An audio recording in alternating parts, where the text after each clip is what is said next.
Saviez-vous que pour le masque de Deadpool, les équipes des effets visuels ont utilisé des technologies d'intelligence artificielle? Eh bien, vous n'êtes pas au bout de vos surprises en ce qui concerne les anecdotes sur ce film. Dans cette vidéo, je vais vous expliquer comment les effets spéciaux de Deadpool et Wolverine ont été réalisés. Alors c'est parti, regardons ensemble les secrets du film Deadpool et Wolverine.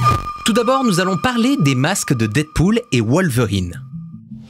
Ce qu'il y a de drôle dans ce film, c'est qu'un des effets que vous voyez le plus souvent est celui que vous remarquez le moins. Il concerne les masques de Deadpool et de Wolverine. Et ces effets résident dans l'animation faciale de ces deux protagonistes, qui passent la majorité du film masqués. Pour Weta FX, il s'agissait de capturer et de retranscrire des expressions faciales complexes tout en gardant un réalisme qui colle à l'esthétique du film. Il fallait reconnaître les acteurs, que cela soit Ryan Reynolds ou alors Hugh Jackman, en dessous des masques. Ils ont tous les deux leur propre expression et il fallait réussir à retranscrire ça sur le masque. Mais l'approche qu'ils ont utilisée pour réaliser ces expressions était assez novatrice, parce qu'il y avait des contraintes sur chacun des masques. Alors regardons ça. D'ailleurs, avant de passer à ces explications, cette vidéo va comporter des spoilers, d'accord? Alors ne regardez pas cette vidéo si vous n'avez pas vu le film. Ça me semble logique, mais croyez-moi, certains le font.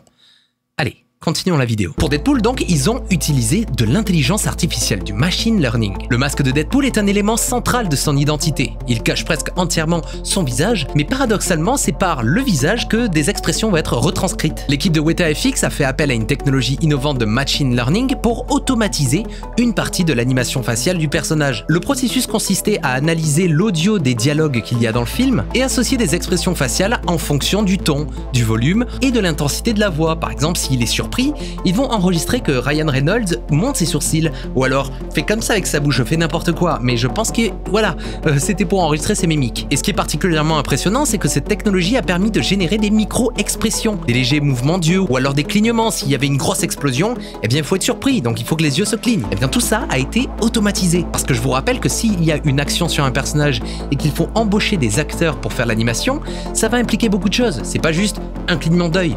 Le clignement d'œil va faire aussi peut-être bouger les sourcils, monter les joues. Il y a beaucoup de choses à faire. Alors le machine learning a permis d'automatiser tout ça. Comme ça, les animateurs peuvent se concentrer sur d'autres animations qui demandent beaucoup plus d'efforts. Ça, on va le voir juste après avec l'animation de la main de Cassandra Nova. Ensuite, il y a le masque de Wolverine. Et le masque de Wolverine, eh bien, ce n'est pas du tout le même processus.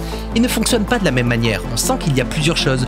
Du tissu, du métal, et beaucoup plus rigide. Et c'est cette rigidité qui a rendu l'animation faciale plus complexe, car il était difficile de traduire les émotions de Hugh Jackman, qui est toujours un petit peu en colère comme ça.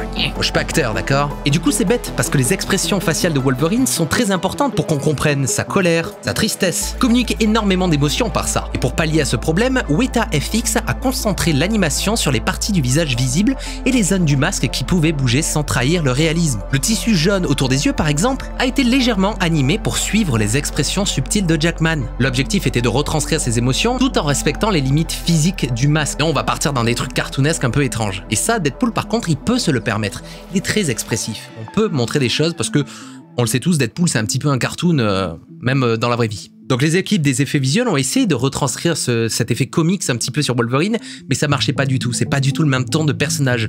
Wolverine est beaucoup plus dark. Alors ils ont calmé le jeu pour avoir de légères animations qui se voient quasiment pas, mais ça fait vivre la chose. D'ailleurs, en ce qui concerne le masque de Wolverine, j'avais mis un truc sur X pour dire que sur ce plan-là, eh bien le masque de Wolverine était en complète 3D. Eh bien il y a beaucoup de personnes qui ont répondu en mode mais non, regarde, il a vraiment son masque sur le tournage. Attention tout le monde, ce n'est pas parce que les réalisateurs mettent des images sur le net que c'est forcément vrai.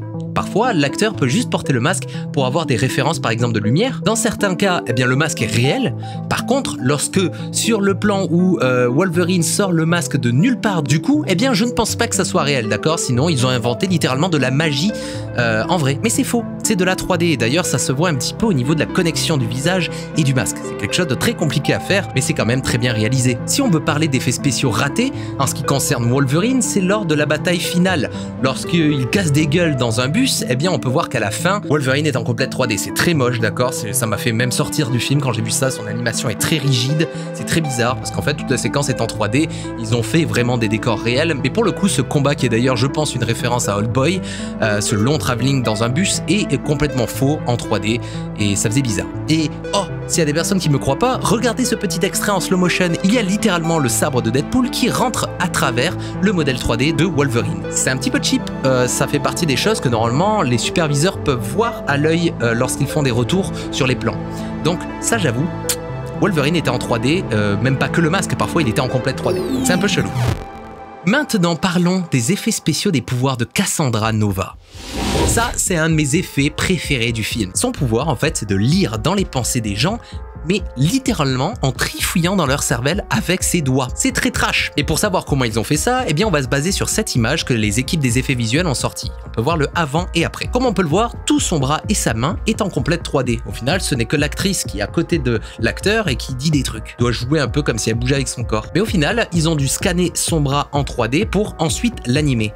Je vous rappelle que l'animation, c'est un très gros travail. Alors imaginez animer une main d'une manière fluide et réaliste dans un visage. Chapeau bas les animateurs, vous avez géré. Mais ce qui m'a surpris le plus avec cette image, c'est le fait de voir que les expressions et carrément le visage entier de l'acteur qui joue donc le méchant, on va dire, du TVA, on peut voir que en fait tout est remplacé. En fait, ce que vous voyez en gros plan, c'est de la 3D. Et moi, j'ai trouvé ça extrêmement bien fait. Vraiment, les équipes là sur ce coup-là, ils ont fait quelque chose d'incroyable d'avoir cette espèce de tissu, la peau qui se déforme comme ça. Non, ça marche trop bien, j'adore. D'ailleurs, je trouve ça audacieux qu'ils aient fait un effet aussi trash. Moi, je me rappelle de la scène où Cassandra Nova marche et il y a le mec du TVA qui traîne par terre comme ça alors qu'elle a sa main dans sa tête. Enfin bref, c'est dégueulasse et c'est extrêmement bien réalisé. Bravo, c'est là où on se rend compte que réellement, la 3D devient de plus en plus réaliste. Avoir le visage d'un acteur en complète 3D aussi proche à l'écran, franchement bravo. Maintenant parlons de la bataille finale dans l'Ant-Man Arena. La bataille qui affronte du coup la team Deadpool et Wolverine avec Gambit, Blade et Elektra, eh bien je les trouvais pas non plus si incroyables que ça. Mais passons, parce que cette bataille a une histoire assez incroyable dans sa réalisation. Prévue initialement pour être tournée en été, cette séquence épique a dû être repoussée à cause des grèves. Vous savez, la grève des scénaristes. Eh bien finalement, elle a été filmée en plein hiver sous un ciel gris et une couche de neige absolument inattendue. Et à Londres en plus, donc vous imaginez le bordel? Donc en fait, lorsque vous voyez de la neige, eh bien ce n'était absolument pas voulu. Mais bon, on fait avec les moyens du bord apparemment. Lorsque les équipes ont tellement de retard que en fait, il faut faire pour respecter les plannings. Ça aurait pu être un obstacle, mais les équipes de production a su tirer parti de ces nouvelles conditions pour enrichir la scène. ILM, supervisé par Vincent Papé, a utilisé un mélange d'effets visuels pratiques et numériques pour intégrer la neige dans la scène. Ça, il y a de la neige sur le sol, mais aussi de la neige qui tombe. Donc ils ont su bien rebondir pour ne pas avoir de retard de production. D'ailleurs, pour les personnes qui sont intéressées de savoir où est-ce que je trouve toutes ces informations, eh bien, je vous invite à découvrir la description parce qu'il y aura toutes les sources sur les interviews des artistes. Allez, passons à la suite de la vidéo. Maintenant, parlons des pouvoirs explosifs de Gambit. Le personnage de Gambit, interprété par Channing Tatum, fait enfin son entrée dans le MCU parce que le mec, ça fait 10 ans qu'il se bataille pour qu'il puisse jouer le personnage de Gambit dans le MCU, donc Ryan Reynolds a exaucé ses vœux. Ses pouvoirs ont demandé pas mal de travail aux équipes des effets visuels. Dans les comics, Gambit transforme des objets inanimés en projectiles explosifs, et souvent des cartes à jouer. Pour Deadpool et Wolverine, ces cartes sont devenues des armes mortelles qui explosent à un tourbillon de sang, de chair et d'os. C'est trash. Les animateurs ont utilisé des simulations physiques complexes pour que chaque carte lancée par Gambit réagisse de manière réaliste à l'environnement et au corps de ses adversaires. Les explosions ont été travaillées d'une manière très précise pour avoir des détails anatomiques. Ça inclut les os, la chair, même les organes internes, donnant un aspect assez spectaculaire et gore. Mais pas plus gore que l'explosion de la torche humaine par Cassandra Nova, on s'en rappelle tous. I don't...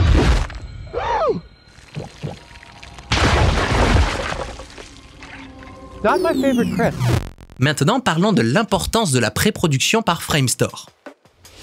Framestore, qui est un énorme studio d'effets visuels, a été un studio très important pour Deadpool et Wolverine, parce qu'ils ont été impliqués dès la pré-production. Leur équipe a supervisé plus de 900 plans d'effets visuels, de la pré-visualisation à la tech-vise et à la post-vise. C'est en gros toute la chaîne de production lorsqu'on réalise des effets visuels. Comme ça, ils étaient sûrs que tout était parfaitement chorégraphié. Et ça, eh bien c'est super. L'une des premières scènes du film où Deadpool abat plusieurs agents de la TVA dans une forêt enneigée est un exemple parfait de cette collaboration. Spoiler d'ailleurs, c'est que des fonds bleus, hein. Cette forêt n'existe pas. Ils ont tout tourné sur fond bleu. Framestore a donc travaillé étroitement avec les équipes des cascadeurs pour essayer de comprendre comment ils allaient amener les effets spéciaux mais aussi les chorégraphies de combat. Parce que je rappelle que la scène d'intro, qui est d'ailleurs géniale, permet d'avoir le nom des acteurs et des équipes de production d'une manière assez créative, que cela soit sur les squelettes, sur les os, du sang, tout ça, ça se chorégraphie. Donc Framestore ont dû travailler avec les équipes des effets visuels pour que tout fonctionne très bien. Ça a été un très bon travail d'équipe et je ne sais pas vous, mais moi je trouve cette scène d'intro géniale et qui presque éclipse tout le film. Bon, et du coup, comment j'ai trouvé ce film-là? Parce que je vous rappelle que je boycotte Marvel. Eh bien, je devais aller voir ce film-là parce que c'est le retour de Wolverine et je voulais savoir comment ils allaient amener ça. Eh bien, personnellement, je trouve que c'est un peu triste. Alors, même s'ils passent ça sur le ton de l'humour en mode on s'en fout, on fait ce qu'on veut, je trouve ça un peu dommage en fait de ressusciter les morts alors que parfois peut-être les morts devraient rester morts, parce que c'est comme ça qu'on arrive à créer des mythes et à idolâtrer des moments peut-être de notre vie. Par exemple, eh bien, la saga des X-Men avec la Fox au tout début, c'était génial. Pourquoi tout le temps ressusciter? Eh bien, pour la thune. Et comme on a pu le voir aussi avec le fait que Robert Downey Jr. va rejouer Dr. Doom, eh bien, je trouve que c'est un abus de faiblesse donc de Marvel, parce qu'ils sentent qu'ils ont fait de la merde et que les gens leur ont dit. Mais, j'ai dit que je boycottais Marvel, mais je trouve que récemment, les prises de position qu'ils ont prises ces derniers mois sont assez encourageantes.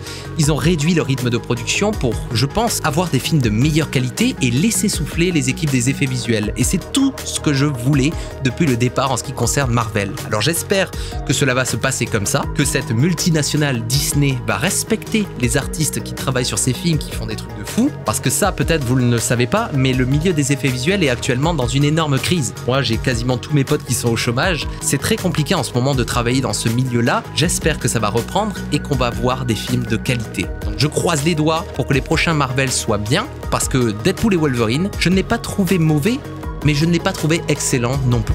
Merci d'avoir regardé cette vidéo jusqu'au bout. Allez, nous on se retrouve très prochainement pour une nouvelle vidéo. C'était Atom. Ciao.